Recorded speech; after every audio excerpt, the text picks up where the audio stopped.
ஐயா, இன்னைக்கு காலையில அவன் நிலத்துக்கு அட்வான்ஸ் வாங்கிட்டான். நம்ம பொன்ராஜ் இல்ல, அவன் தான் மூர்த்தி மனசை கலைச்சு ஒப்பந்தம் போட வச்சுட்டான். பொன்ராஜ் கிட்ட நான் சொன்னேன்னு சொல்லி இங்க கூட்டிட்டு வா. சரியா? நான் பேசி பாக்குறேன். சரிங்க.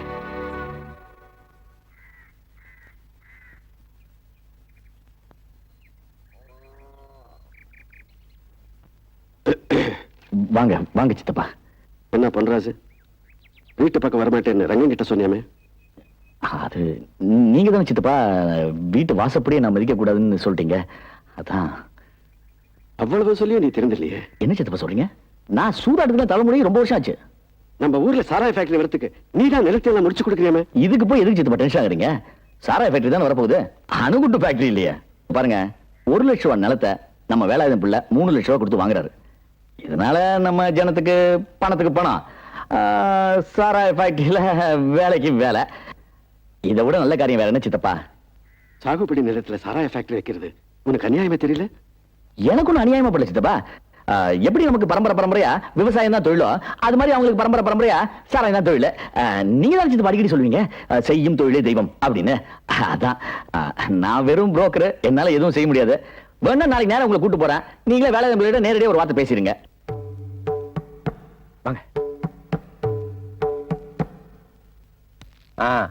யோ, இந்த வேலாயுதம்ல என்னைக்கியா முன்னு வச்ச கால பின்னு வச்சிருக்கிறான், வெற்றிகரமா முடிச்சிட்டு தான் வருவான். சரி, ஓகே. ஐயா, எங்க சித்தப்பா தியாகி ராமசாமி முதலியார், காந்தியவாதி, கதர் தான் எப்போதும். பொன்ராஜ் ஐயா, உங்க சித்தப்பாட்ட நான் கொஞ்சம் பர்சனலா பேசணும், கொஞ்சம் வெளியேறு. அது ஐயா ஏதோ பர்சனலா பேசணும்னு. நீங்க பேசுங்க. இப்படி உட்காருங்க.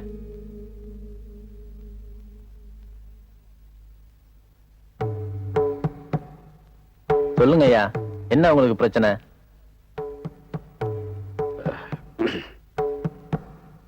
இப்ப சொல்லுங்க. பொண்ணு விளையிற இந்த பூமியில நீங்க சாராய ஃபேக்டரி கட்ட போறீங்களே, அதாங்க பிரச்சனையே. என்ன நீங்க புரியாம பேசிட்டு இருக்கீங்க? தினமும் குறைஞ்சது 50-100 பேரு கள்ளச்சாராயத்தை குடிச்சுக்கிட்டு செத்துக்கிட்டு இருக்கிறான். நீங்க பேப்பர் படிக்கிறதே இல்லையா? ஓஹோ, நீங்க படிக்கிற பேப்பர்ல அதெல்லாம் போடல போல இருக்கு. ஏதோ இந்த ஜனங்களுக்கு நல்லது செய்யணுமேன்னு கவர்மெண்ட்ல முறையா லைசன்ஸ் வாங்கி பிரெஞ்சு கொலாபரேஷன்ல நல்ல சாராயம் கொடுக்கலாம்னு நினைச்சுக்கிட்டு இருக்கிறேன். இதுவும் ஒரு விதத்துல சமூக சேவை தான். இதுக்கு பதிலா இந்த ஊர்ல நீங்க ஒரு காலேஜ் கட்ட வந்திருந்தீங்கன்னா ஜனங்க உங்களுக்கு கோயிலே கட்டிருப்பாங்க. காலேஜ் கட்டுறதா? அட, அது கூட நல்ல பிசினஸ் தான்.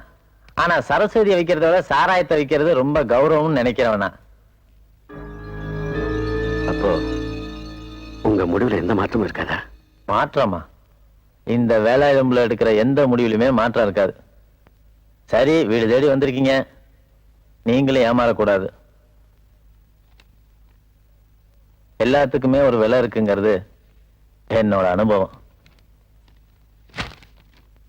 இது உங்க வீட்டோட அடமான பத்திரம். இன்னும் 6 மாசத்துல மூழ்க போகுது. முடிவு பண்ணுங்க. என்ன பத்திரத்தை எடுத்துக்காம எந்திரிச்சிங்க? இனிமே உங்ககிட்ட பேச பிரயோஜனம் இல்லை, நான் ஜனங்க கிட்ட பேசிக்கிறேன். டேய், தியாகி பேரை நோட் பண்ணிக்கடா. சாராய ஃபேக்டரி திறப்பு விழாப்ப மறக்காம அவருக்கும் பத்திரிக்கை அனுப்பணும்.